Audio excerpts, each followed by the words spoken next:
What's going on, everybody? It's your host, Dominic Peterson, host of the Duck Zone 503 podcast, where we talk all things Oregon football. If it's your first time viewing, long time viewing, welcome into the podcast. Kindly ask that you go hit that like and subscribe button down below. Really helps with the algorithm to grow this podcast. But most importantly, what really helps is telling your friends and family, word of mouth, just telling them straight up about this Oregon football podcast on YouTube, the Duck Zone 503 podcast, that is. Welcome in, welcome in. So we had some breaking news. Oregon just put on a big-time recruiting visit, hosted a plethora of recruits from multiple different classes. Most notable 2023 five-star Nicholas Harbor was on campus. We'll get into his visit here on the podcast.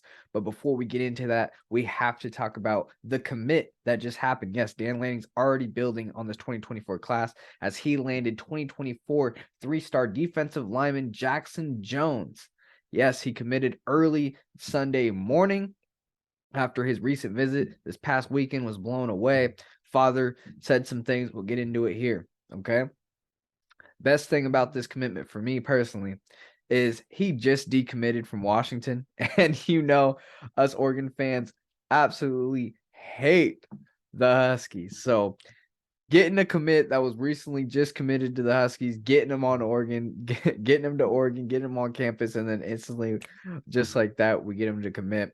It's awesome. It just brings bragging rights into this rivalry, especially on the recruiting sides of things. I mean, Oregon got Josh Connerly, big time offensive lineman in the recruiting process of 2022. Last year, top ranked, prospect in Washington the year prior. Caleb Presley this year, corner out there in Washington, was committed to Oregon. UW was able to flip him on early signing day, but no worries for Oregon as they got Dalen Austin from LSU, an even higher ranked corner. So was able to fill that hole there. And now Oregon goes ahead and steals another commit in 2024 three-star edge Jaxson Jones. This is awesome. This rivalry and recruiting on the field. As Washington just got the best Oregon on the field. So it's great to see Oregon, get the win here in recruiting once again. Another local from Washington, from Yelm, Washington, and out there in Yelm, Washington, is Braden Platt, four-star linebacker. Braden Platt was also on campus. Got to shout out my interview with him. Go ahead and search up Braden Platt, Duck Zone 503. I'm sure you'll pop the interview will pop right up. Recapped his Oregon visit, what went down, conversations he had with the coaches. Great to see that. I always try to get as many recruits on here as much as I can that have Oregon in their top schools, or maybe just recently took a visit, stuff like that. I also have been having conversations with Oregon commits, already signees, 2023 signees. So let's talk about this new 2024 three-star edge, Jaxson Jones here.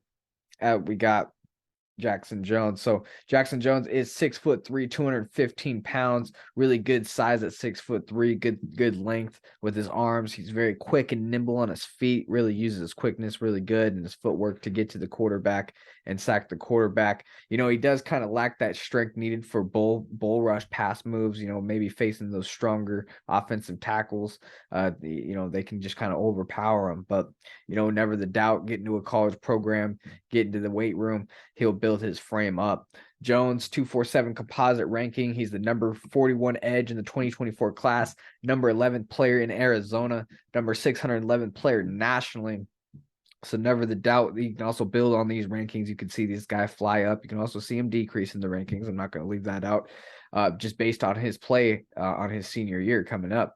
He held offers from the likes of Michigan, Notre Dame, and most of the schools in the Pac-12. So very notable school, blue blood schools, holding offers from them. Racked up 22 tackles for a loss and 17 sacks as a junior, wrecking havoc on the line. And he's playing against seniors too, as varsity. So very interesting to see what he could do this year. I mean, 22 tackles for loss, 17 sacks. That's a lot. 247 Sports article, got a shout out 247 Sports here for this one. I was reading a quote about what his father said about his commitment. And so Jaxson Jones's father says, "It feels right. Coach Tosh Lupoy, defensive coordinator here at Oregon, is a very experienced coach that I think will take my sons to the next level. Coach Lanning has created an environment that is contagious, and when you're a Duck, winning, excellence, and accountability is the standard. The scheme fits my son's talent, and adding him to a defense that's solid is a no-brainer." right there. So that's what Jaxson, that's what his father, Jaxson Jones' father, said right there. So, after the visit, after meeting Tosh Lupoy, after seeing the scheme that they'll have Jones in, was able to get a commitment, and especially get it from a rival school like Washington's always nice, right? So Jones is now the 5th commitment in Oregon's 2024 recruiting class, man.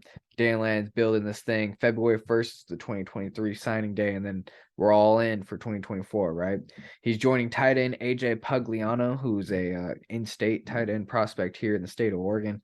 Offensive tackle Fox Crater is right up there in Washington, another Washington in-state prospect up there, was also on a visit here at Oregon. And receivers Tyseer Denmark and Jordan Anderson, already 2 big-time wide receivers in this 2024 class. That's big time. So Oregon's 2024 class moved from number 9 to number 7 in the 247 Sports Composite. Dan Lanning already has a top 10 class early on. Still a lot of time for things to fill out, obviously. So that's that commitment. That wraps up that info there. Let's get to the recruiting update. Everybody wants to talk about, right? 5-star Nicholas Harbor.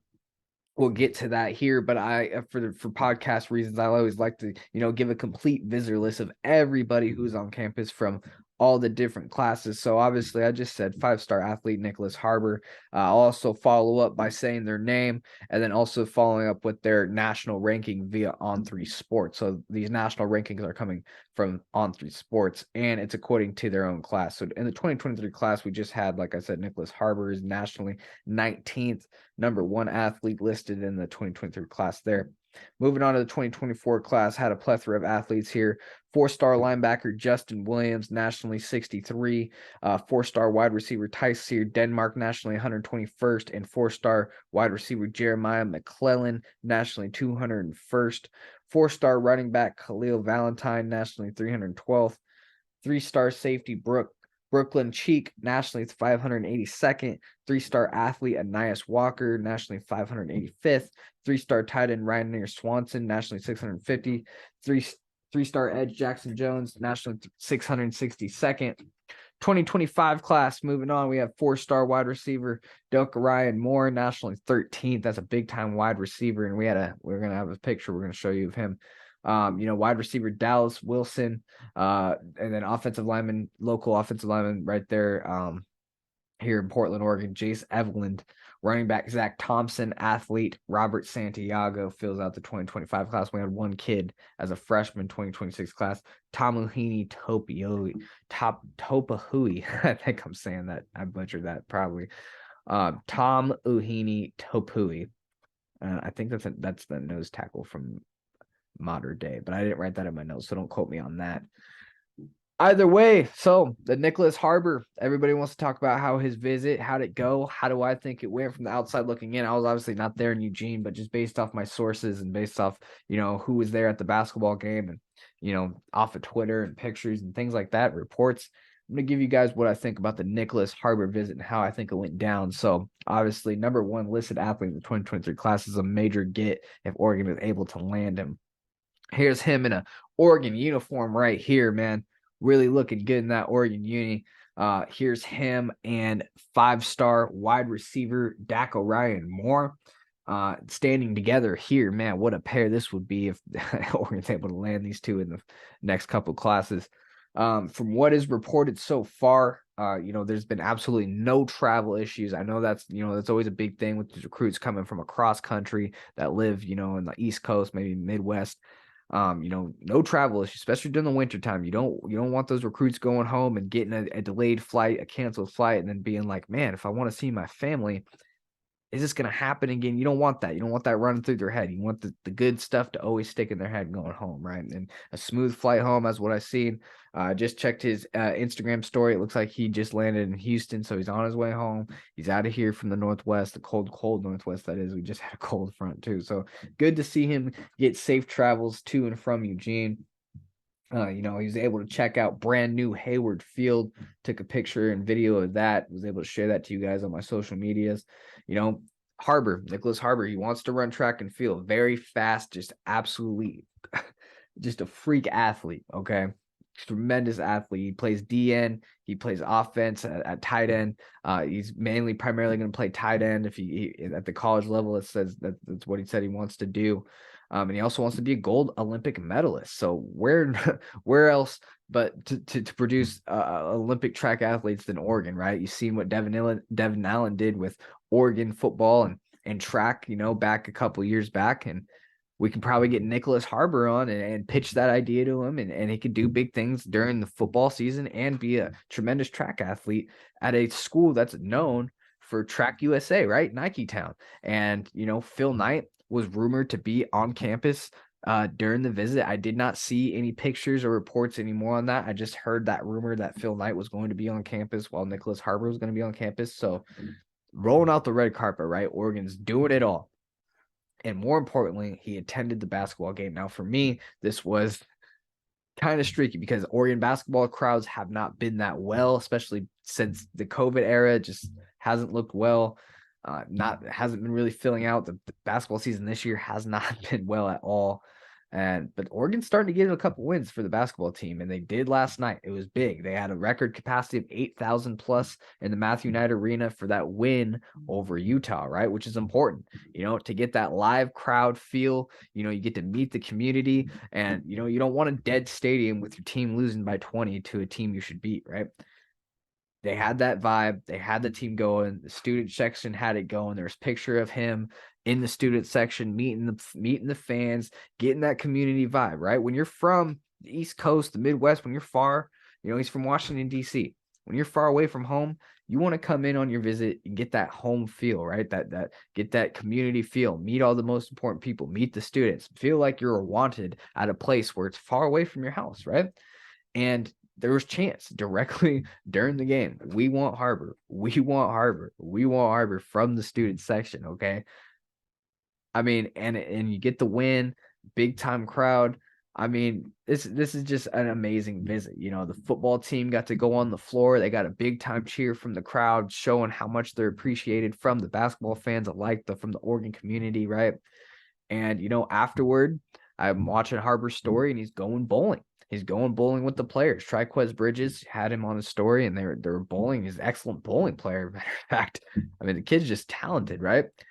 And yeah, so just more bonding there, and just completely knocked it out the park. If I had to give Oregon a rating for the Nicholas Harbor visit, it's an A++. I mean, you did everything you possibly could. You showed him the track and field facilities. You showed him the football facilities. You put him in the Oregon uniform. You gave him those photos and videos. You let him meet Phil Knight, your biggest donor, right? Not everybody gets to meet Phil Knight. A lot of recruits come. They don't get to meet Phil Knight. And there was a lot of kids on campus, and I'm sure everybody got to meet the coaches and everybody got some time, but let me tell you, everybody on campus were all about Nicholas Harbor, from the fans to the media to the coaches, everybody to the boosters. Phil Knight, they wanted Nicholas Harbor to know that he's wanted here at Oregon. I mean, Dan Lanning, prior to this official visit, was at his home twice. Twice he flown out to Washington, D.C. Those flights ain't cheap. And he flown out there twice to get this kid on campus. Now, February 1st is signing day for this 2023 class. We'll see if he signs with Oregon. Maryland, Michigan, South Carolina are heavy contenders for Oregon.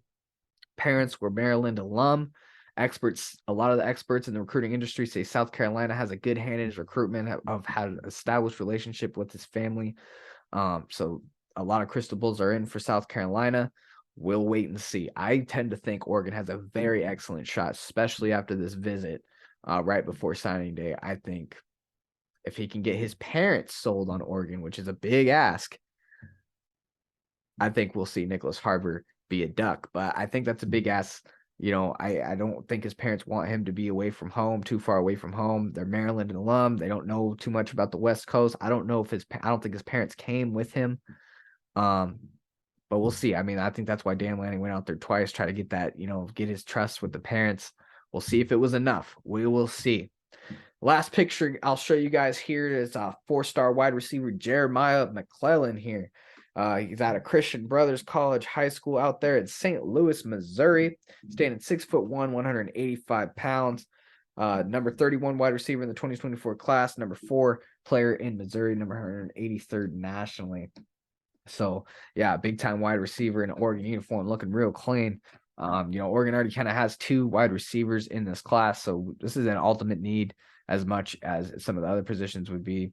But I mean, another doubt, you can never have too many receivers. That's my attitude about it. So Oregon puts on a major recruiting weekend, gets a commitment at the edge position in 2024, most importantly from your rival, right? After they just decommitted from your rival. Always nice to snag that. And we will continue to watch 2023 5-star athlete Nicholas Harbor. This is going to be an excellent get if Oregon, the biggest get if Oregon can land him. I mean, Jurion Dickey's a freak athlete. I think he's amazing, but Nicholas Harbor is just something else. That's his size and speed. He will be something tremendous, and I hope Oregon will land him. All right, guys. So this is your host, Dominic Peterson, host of the Ducks on 503 podcast. Once again, I kindly ask that you hit that like and subscribe button. It really helps with the algorithm. Most importantly, tell your friends and family about the podcast. As always, guys, go Ducks. See you in the next pod.